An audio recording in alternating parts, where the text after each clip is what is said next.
What's going on, everybody? Jeff back here with another Heffa Hit beer review, and as you can see, we got kind of something special here. First time doing this on the show, and as far as I know, first time on YouTube, because I haven't seen one like this before. But what we've got here today is a 3-year vertical of Sierra Nevada Celebration.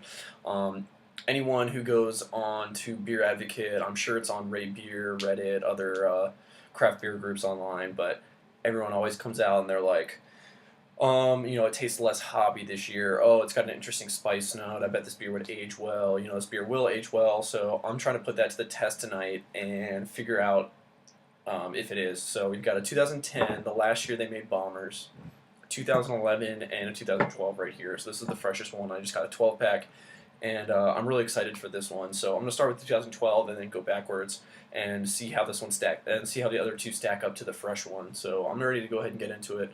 Let's go. Now, Celebration is one of my favorite beers, so anyone who's seen my bottle cap collection, half of them are these red Sierra Nevada caps. Alright, I'm just going to do a little half pour, because I'm drinking all this beer. But it pours a pretty frothy looking finger and a half of a pretty big foamy looking head. Beautiful copper, light orange, golden color. Got a good amount of carbonation. Looks like it's pretty sticky. The head kind of hangs around a little bit, and you can even stir it up a little bit larger. Let's go for the smell. Now, the biggest thing in this one is its aggressive hop presence. It's got a massive amount of citrus, but an incredible amount, even more so, it's got pine and just a tremendous amount of pine, and that's honestly one of my favorite things about this beer. This beer just smells amazing. Just massive, resinous, hoppy, dank smell. Go with the taste. This is a great beer. It's got a nice, creamy mouthfeel.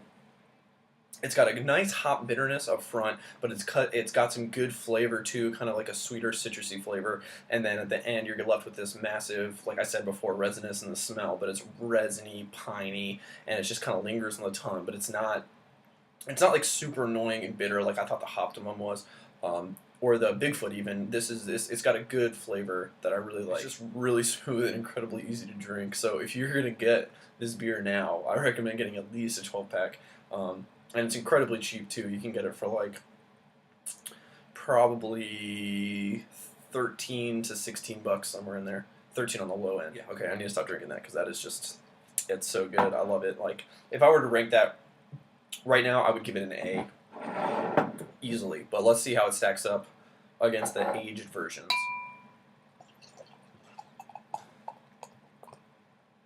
All right, this is the 2011. Oh, it's kind of, there you go, you can see it right there, 2011.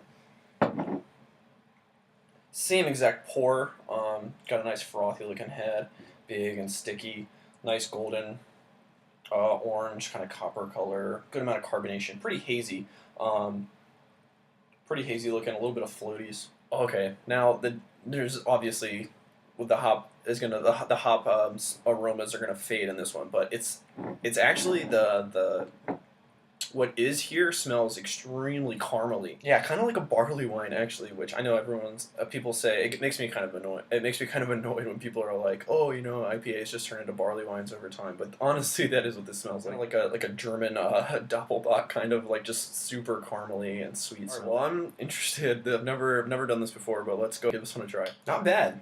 I mean, virtually no bitterness up front, and then you get that good kind of bready, biscuity malt flavor, and there actually is a little bit of that pininess at the end, which I thought was interesting. It kind of dries out the mouth, and I wasn't expecting it to be there, honestly. Yeah, I mean, it's pretty good. That's really unique. I've never tasted anything. I mean, nothing wrong with that. That's actually pretty good. This is the first beer that I started cellaring, and actually it was kind of an accident. On my senior year at school at my old school. When I was packing up to go home for the summer, I was cleaning out my closet and I just kind of found it in there. So it was like 6 months old at that point. I was like, you know what? I read something about it aging, so I'm going to go ahead and age it for 2 years. And I wanted to try and get Bomber each year so I could do it, but this is the last year they made Bombers, obviously. So it's a little bit of sentimental value, but it's okay. I'm ready to crack it open.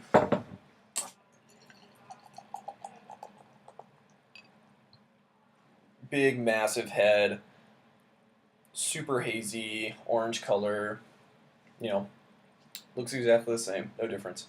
Now, the maltiness in this one actually is a little bit more subdued than it was in the 2011. But I am getting kind of like a buttery diacetyl smell. Yeah, maybe it's like some sweet graininess, some crystal malt, but honestly pretty bland in the smell. Not really a whole lot going on. Yeah, definitely no discernible hop characteristics. But it does smell pretty sweet. No really spices, like people talk about how it has like a spicy flavor. I don't really know that necessarily that's true. But here goes nothing. Cheers. It's interesting. It's not. It still has that pininess at the end, which is really surprising. I don't know. Maybe if it's just the flavor from this one lingering. I'll drink some water and let's see if that makes a difference. Yeah, I mean it's really faint, but I definitely am getting some of that in the back end. But it tastes pretty bland. There's not really any flavor to this one at all. The smell is massively subdued, but there is some of that's on the back end with kind of a piney hop characteristic. But this one has way more of a bready, biscuity characteristic, and it was a lot more pleasant than this one. I mean, not that this one is off-putting, but it just isn't flavorful. So there is the 3 beers. So what should we take away from this? I think that this beer will hold up over time. It's not going to be off-putting, but is it going to get better with age? I'm going to go with a big, I wish I had a neon sign that says no. I mean, people talk about this every year, like, oh, you can age it. Yeah, you can age it, but it's not getting any better. The 1 year actually surprised me with how good it was, but I'd say that it's still not as good as the fresh one. But if you are going to age it, I think it peaks at 1 year. And that 2 year, just all the flavor's gone, and you're pretty much just drinking maybe just an adjunct beer. It's not really super flavorful. So if you are going to do it, try it for yourself. I mean, don't necessarily take my word for it, but I just wanted to put a video out there for someone else to see. So I'm pretty proud of myself that I was able to hold on to these beers for that long. But I'm definitely not going to be able to probably going to pour most of this one down the drain. Maybe I'll hold on to the bottle, but so tell me what you guys think. Have you guys had your own experiences aging this beer or anything like that? And I'm probably going to do one more 3-year vertical starting in the new year, and hopefully you guys like that one. So don't forget to rate, comment, subscribe, and I'll see you guys in another beer review. Cheers.